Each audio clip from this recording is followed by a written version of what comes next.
윤석열 이 사람 서울구치소로 보낼 게 아니라 정신병원으로 보내야 되는 것 아니에요? 재산을 76억을 신고하고 영치금 400만 원이 없다. 그리고 아니 윤석열이 지금 내란 두목으로 구속돼서 구치소 갔지 무슨 조선호텔 갔습니까? 롯데호텔 갔습니까? 에어컨 없다. 이런 소리 해서 되겠어요? 어떻게 됐든 특검에서 나와라 하는데 방에서 나오지는 않으면서 운동 안 시켜준다. 그런 얘기를 하는데 인치를 할 때 서울구치소장은 거부를 했을 때 강제 체포로 데리고 나올 수 있지 않습니까? 예, 어쨌든 뭐 일국의 대통령이었던 분인데 대통령이 아니라고 하더라도 일국의 대통령이 대통령다워야 예우를 받지. 예, 어쨌든 그런 짓을 하면은 되겠냐고요. 당당하게 그러면 앞으로 네. 일반 재소자들이 그렇게 거부할 때 되겠어요? 일반 재소자들이 거부하는 경우는 뭐 매우 예외적이라고 저는 생각하고 있고요. 어쨌든 우리 특검에서도 또 수사관들을 좀 같이 해갖고 인치할 수 있도록 저희 협력하고 서울구치소장도 보다 적극적으로 설득하고 협력하는 방향으로 저는 하도록 하겠습니다. 만약 취임하시면은요 영을 세우세요. 법은 만인 앞에 평등하다는데 네. 내란 우두머리가 나 방에서 안 나가 이게 말이 되냐고 좀 엄격하게 해주실 수 있겠어요? 예, 유념해갖고 시행하도록 하겠습니다. 자, 8.15 광복절이 다가오고 있습니다. 8.15 사면 문제 검토하고 있습니까? 아직 뭐 후보자 신분이었기 때문에 특별히 보고받은 바는 없습니다. 네. 예, 그러면 장관으로 취임하면은 검토할 용의를 가지고 계십니까? 뭐 의원님도 아시는 것처럼 사면은 뭐 대통령의 고유 권한이기 때문에 아니 대통령의 고유 권한이라고 하지만은 저도 해본 사람이에요. 검토를 할 거 아니에요. 예, 뭐 국민통합의 측면에서 필요하다면 뭐 대통령께서 결심하시고 저희들이 잘 준비하도록 하겠습니다. 새 정부가 섰으니까 예. 대사면을 해서 민생사범이나 특히 윤석열 정부에서 부당하게 정치적 처벌을 받은 공직자들에게 대사면을 해서 길을 터주시기 바랍니다. 그럴 용의 있으세요? 예, 어쨌든 뭐 대통령께서 사면함에 있어서는 여러 가지 요소를 고려해야 된다고 생각하고 있고요. 의원님께서 말씀하신 부분도 저희들이 잘 뭐 필요하면 전달하도록 하겠습니다. 네. 조국 혁신당 대표 조국에 대해서 사면을 건의할 생각이 있으십니까? 뭐 이건 제가 원질론적인 말씀밖에 드릴 수 없을 것 같습니다. 대통령의 고유 권한이지만 제가 그 언론에 가서 과거에 조국 대표 사면과 관련해서 이런저런 이야기를 한 적이 있습니다. 홍준표 전 대구시장도 말씀하셨고 뭐 김웅 전 의원도 말씀하셨는데 조국 대표의 사건과 관련해서는 한마디로 형과 죄와 형벌과의 사이에 비례성 균형성이 없다. 저도 그런 측면에서 제가 언론에서 한번 발언을 한 적이 있습니다. 그런 면에서 좀 고려될 부분이 있지 않냐라고 제가 언론에서 얘기를 했지만 어쨌든 이전과 관련해서는 또 조국 그런 점들을 다 고려해갖고 대통령께서 판단할 것을 보고 있습니다. 윤석열과 그 정치검찰 윤석열 사단의 멘탈리티는 전두환 신군부하고 똑같다. 그 얘기를 내가 그때부터 해서 8월 달부터. 네. 왜냐하면 조국 일가를 사냥하는 거를 보면 그냥 다 보이잖아요. 그 어느 정권도 삼남 일녀 자식들을 건드린 사람은 경우는 없었다. 예? 네. 그러니까 이 윤석열이라는 자의 이 멘탈리티 그리고 그걸 둘러싼 정치 검사들의 사고방식과 그 정서 상태가 어떤지는 이제 다 드러난 거예요. 이제. 네. 그리고 가장 정면으로 맞서서 희생자에서 투사로 변신해서 정말 파란 불꽃을 불사르다가 탄핵을 하루 앞둔 이틀 앞둔 시점에서 본인은 2년 실형 네. 판결이 결정이 된 거예요. 확정이 된 거예요. 그 조국 대표는 보면 이제 안 죽었어. 그러니까 안 죽었어요. 그 원래 윤석열이 조국 일가를 사냥한 거는 조국을 사냥하려고 그랬는데 사냥이 잘 안 되니까 그 주변을 배우자와 자식들을 인질로 잡고 가족 인질극을 벌였는데도 굴복 안 하니까 가족을 다 몰살했단 그렇겠죠. 말이에요. 그렇습니다. 응? 몰살했는데 그때 조국을 죽이려고 했던 것은 아주 무슨 사모펀드 이런 건 다 근거 없는 걸로 다 드러났지만 기소도 처음에 시작한 못했어요. 거 그거 했다고 해서 사형시킬 수 있는 거 아니잖아요. 그렇죠. 어차피 처음부터 죽이려고 했던 건 사회적 생명을 끊으려고 했던 거라고. 네. 근데 조국의 사회적 생명은 끊어지지 않았어요. 지금 이제 2년 동안 뭐 살게 될지 얼마 살게 될지 모르지만 이제 다음 주 초에 가면 그 정봉주 씨가 썼던 책 있잖아. 골방이 너희를 몸짱되게 하리라. 그런 게 예, 있어요. 운동 도구 없이 네. 이 반중력 운동으로 근육을 만드는 그 요령들이 거기 다 있거든. 몸 만들고 또 책 좋아하는 사람에게는 좋은 레지던스예요. 그 과목이. 그래서 책 읽고 체력 단련하고 그렇게 해서 돌아오는 거예요. 이제 돌아오면 더 풍성하게 자신의 사회적 생명을 꽃피워낼 수 있어요. 이제. 그래서 이제 조국은 고생은 하겠지만 감옥에 가서 겨울에 고생이죠. 예, 좀 추운 거 견디고 안타깝긴 한데 그래서 난 사실 좀 마음이 아파서 전화도 안 했어요. 네. 그냥 이렇게 멀리서 인사합니다. 잘 갔다 오라고. 그런 거고요. 그 조국 대표는 이게 결국은 검찰 개혁을 완수하기 위해서 법무부 장관 지명을 받았고 거기 응했고 네. 그 공격을 받으면서 한 달 남짓 법무부 장관을 했지만 법무부 장관으로서 그 권한을 가지고 검찰 개혁을 완수한 것이 아니라 자기 자신이 온몸에 화살을 맞고 칼을 맞고 돌을 맞고 피투성이가 돼 가지고 정치. 이상한 경로를 통해서 결국은 검찰의 완전 해체. 결국은 검찰청이 없어지고 기소청으로 가는 갈 수밖에 제도 개혁. 없습니다. 그게 좀 필연적이에요. 그러니까 조국은 멋지게 자기 생각에는 멋지게 법무부 장관으로서 이걸 하고 싶었겠지만 역사라는 것이 그렇게 가지는 게 아니에요. 때로는 정말 상상하지 못했던 이상한 경로를 통해서 글로 가거든. 그러니까 조국은 결국은 법무부 장관으로서가 아니라 만신창이가 된 남자로서 이상한 우여곡절을 거쳐서 결국은 검찰 개혁은 완결되리라고 봐요. 아, 축의 매불쇼. 네, 안녕하세요. 반갑습니다. 네, 고맙습니다. 고맙습니다. 요즘 뭐 잘 지내시죠? 네, 네, 네. 네, 별일 없으시고요. 네. 네, 고맙습니다. 사실 나를 닮아서 김승원 의원이 착한 건데 사람들이 그걸 안 인정 안 해줘서 아, 이렇게 동의가 안 되는 게. 그러니까 수사한다는 거는 약간 좀 오버예요. 아, 그래요? 그거는 어. 네, 왜냐하면 법적으로 좀 저게 애매한 지점이 있는 게 아. 교도관의 책임은 호송할 책임이 있는 겁니다. 호송.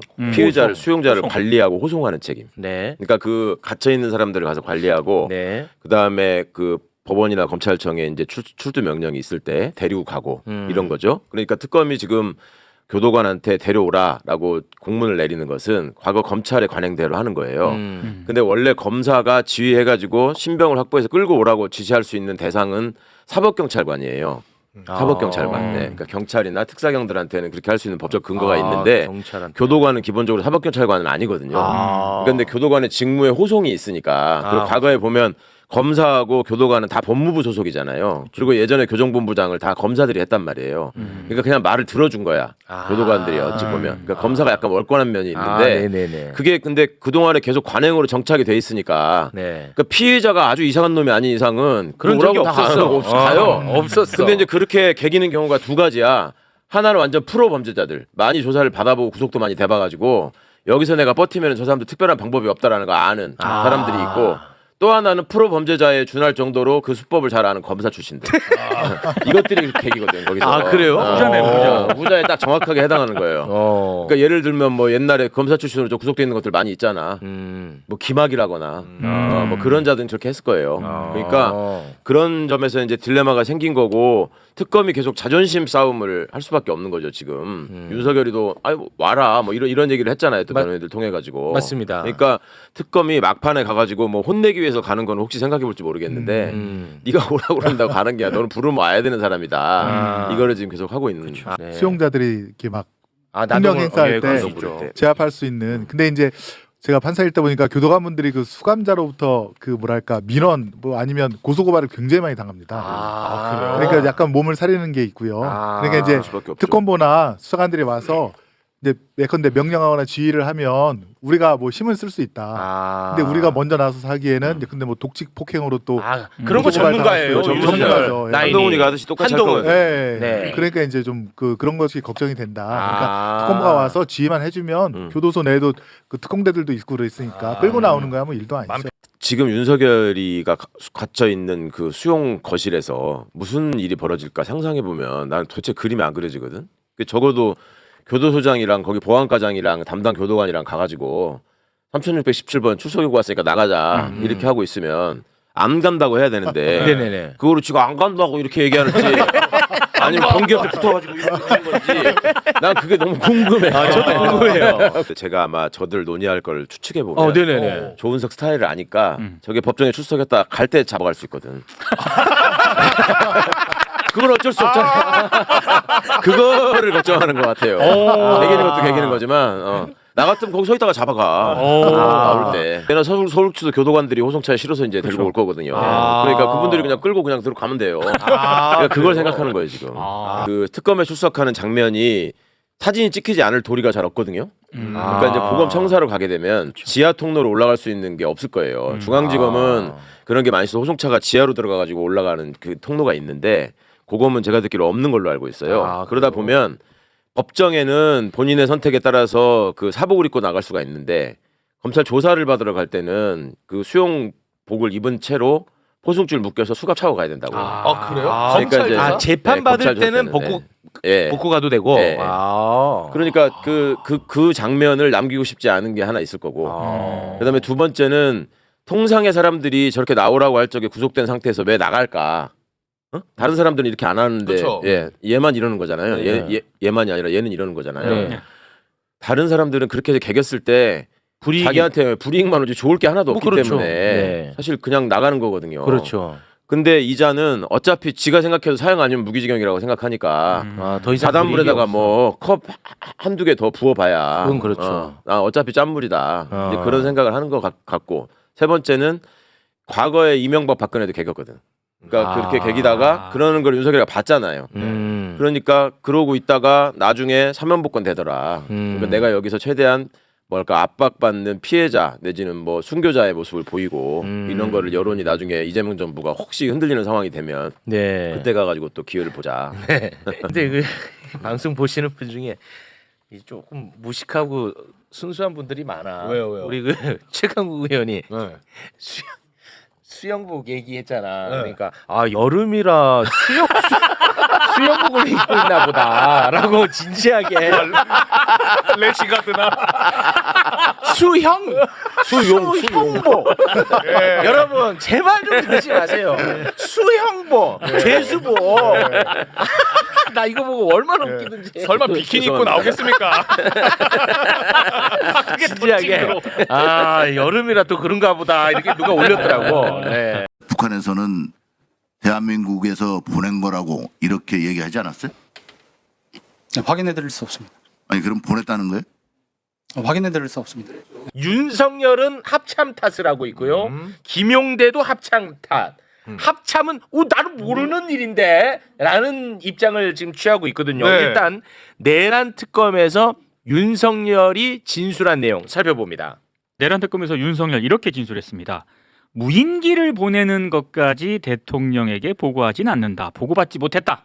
요거는 이제 사실상 합참이 알아서 하는 일이다라는 그렇죠. 걸로 읽힙니다. 네. 북한에 보냈는데. 자, 그리고 김용대 사령관의 변호인의 입장입니다. 자, 지금까지 뭐 확인해 줄 수 없다라고 입장을 밝혔는데 변호인은 지난해 10월과 11월 중순까지 평양으로 무인기를 보낸 작전이 있었다는 사실을 인정을 한다. 자, 그런데 인정했어. 이 무인기 작전은 합참의 적법한 지시를 따른 것일 뿐이다. 합참으로 야, 가느라. 김명수 나와! 김명수 너 이제 죽었다야. 김명수가 그동안에 무인기 관련해서 어떻게 발언을 해왔냐. 국회에서 발언한 게 있거든요. 네. 그 장면 영상으로 보겠습니다. 군은 기본적으로 북풍이라든가 외환 유치라는 얘기를 하는데 그렇게 준비하거나 계획하거나 그런 정황을 가지고 있는 것은 절대 없다고 이 자리에서 말씀드립니다. 제 직을 걸고 말씀드립니다.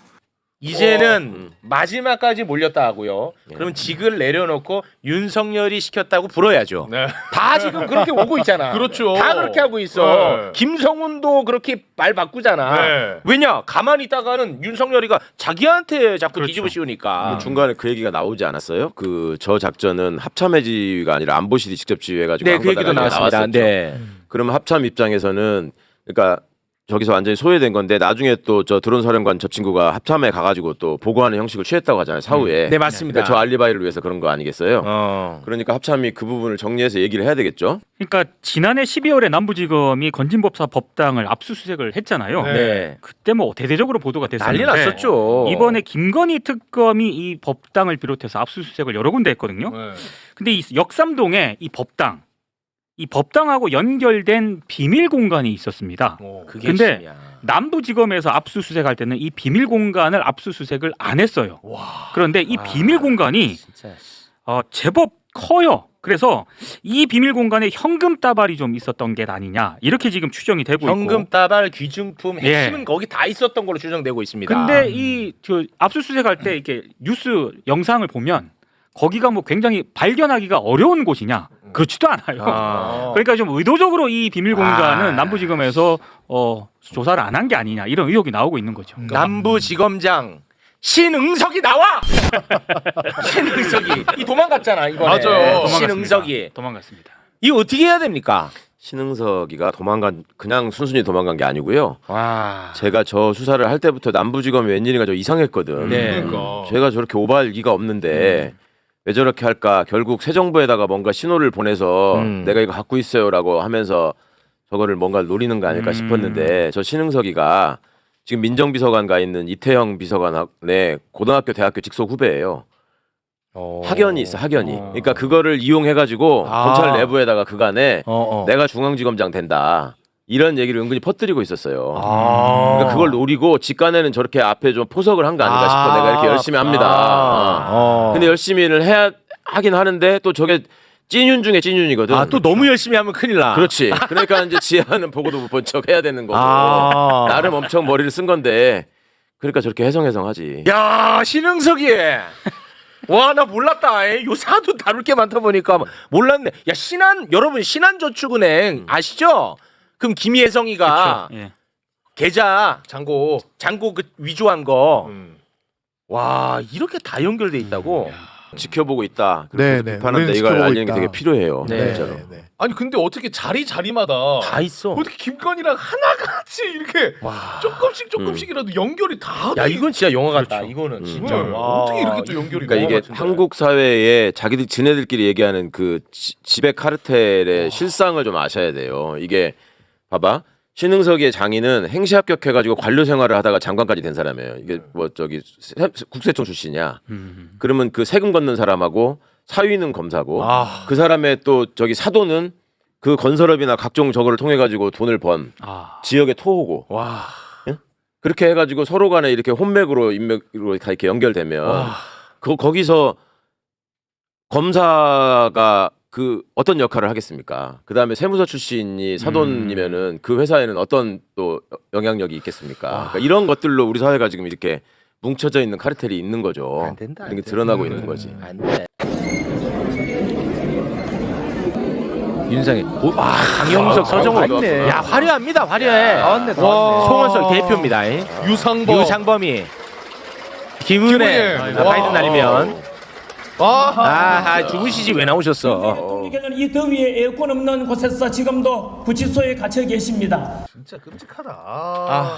대한민국에서 두 번째로 큰 당이야. 이거 어떻게 할 거예요? 참 할 말을 잃게 만드는 모습인 것 같고요.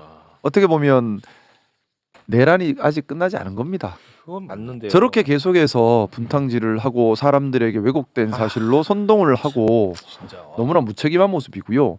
근데 우리가 주요 타겟을 정확히 확인할 수 있게 다 모여 계시니까 이름을 좀 떠든 사람에서 딱 적어 놓으면은 이분들이 이렇게 혼란을 야기하는 분들이구나라는 걸 좀 알 수 있는 것 같아요.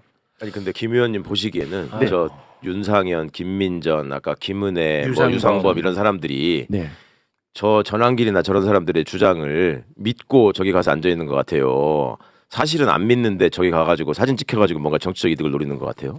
저는 믿지는 않는데 정치적 이득 때문에 그렇게 하고 있는 게 아닌가라고 의심하고 있습니다. 아니면 또는 약점이 잡혔을 수도 있지 않을까라고 혼자 추정도 해봤습니다. 그러니까 그렇게 되면 저게 더 나쁜 거잖아요. 차라리 믿어서 저러는 거면 설마 저걸 믿을 수 있을까요? 글쎄 말이에요. 저게 사람 같으면 믿을 수가 없는데 뭘 노려서 저러는지를 생각해봐야 돼 우리가. 아니 저걸 믿고 저렇게 하신다 그러면 아유 진짜 이상한 일이죠. 그래도 국회의원들인데. 당원 구조나 당의 지지 기반을 볼 때 자기들은 파시스트를 두고 성장해야 된다는 좀 나는 확신이 있는 것 같아요. 이제는 저 하는 거 보면은, 그러니까 당원들도 옛날부터 왜 신천지 출신 뭐 정광훈류 이런 게 많았다 그랬잖아요. 네. 최근에 뭐 통일교도 지금 당원 넣으려고 했다 뭐 이런 얘기들 나오고 다 극우하고 관련돼 있잖아요. 네. 아예 그렇게 기반을 잡으려고 그냥 방향을 설정하지 않은 이상 지금 할 수 없는 일을 과거에 지금 국힘 계열도 저렇게는 안 했단 이렇게는 안 말이에요. 했죠. 너무 심해요. 예. 그러니까 지금 우리 이영자 선생 지금 그 불쾌하시겠던데 이영자당이라는 말 나왔잖아. 이영자당. 저기를 남남당 혹은 이영자당이라고 표현해야 된다. 왜 그렇게 남남당 자기들끼리도 뭉치지 못하는 남남이라는 의미도 있지만 영남하고 강남을 기반으로 하는 남남당이다. 남남. 그다음에 이영자당은 이미 영남 자민련이 된 당이다. 이런 의미를 쓰신대요. 이미 영남 자민련이 되기로. 영남 자민당. 그러니까 저는 좀 이 국민의힘의 지금 모습을 보면서 늘 우리가 타산지적 삼아야 된다. 그 생각도 같이 합니다. 맞습니다. 우리 스스로 정치가 정말 국민을 위하고 국회의원 왜 저렇게 하려고 하나요? 저는 모르겠어요. 국회의원이란 이 일을 정말 국민을 위해 일을 하려고 달려들면 시간 없죠, 바쁘죠, 맞아. 욕 먹죠. 힘든 일이에요. 맞아. 되게 힘든 일인데 근데 그게 아니라 기득권을 위해 군림하는 대접받는 일로 생각하면 계속 하고 싶을 수도 있어요. 국회의원이라는 이 일을 할 때에 국민을 위해서 정말 열심히 이재명 대통령님 하신 말씀처럼 국민의 도구로 기능하려고 애를 써야지 맞습니다. 그것이 아니라 지방의 호족으로 네. 내가 왕이라는 생각으로 그래서 이권위에 있고 싶은 생각으로 정치를 하고 카르텔을 만들면 저렇게 비겁한 정치를 하게 되는 것이 아닌가. 네. 그래서 정치하는 모두가 과연 정치를 왜 하는가라는 질문 절대 잃지 않아야 된다는 생각을 한 번 더 네. 하게 됩니다. 정말 옳은 말씀인데. 거의 교과서야. 이 조국당 현상이라는 것은 윤석열 대통령의 도덕적 정치적 파산의 이면이에요. 이제 말씀하신 것처럼 2심까지 2심까지 유죄 선고를 받은 사람이 상당히 깃발을 들었는데 지금 25%의 유권자들이 표를 주겠다고 얘기를 하고 있어요. 다른 조사를 봐도 되게 거선입니다. 이거는 조국이란 사람이 도덕적으로 어떤가에 대한 평가와 상관이 없이 공정, 정의를 내걸고 대통령이 된 윤석열 대통령이 그 점에서 파산했다는 것을 표현하기 위한 시민들의 태도라고 저는 봐요.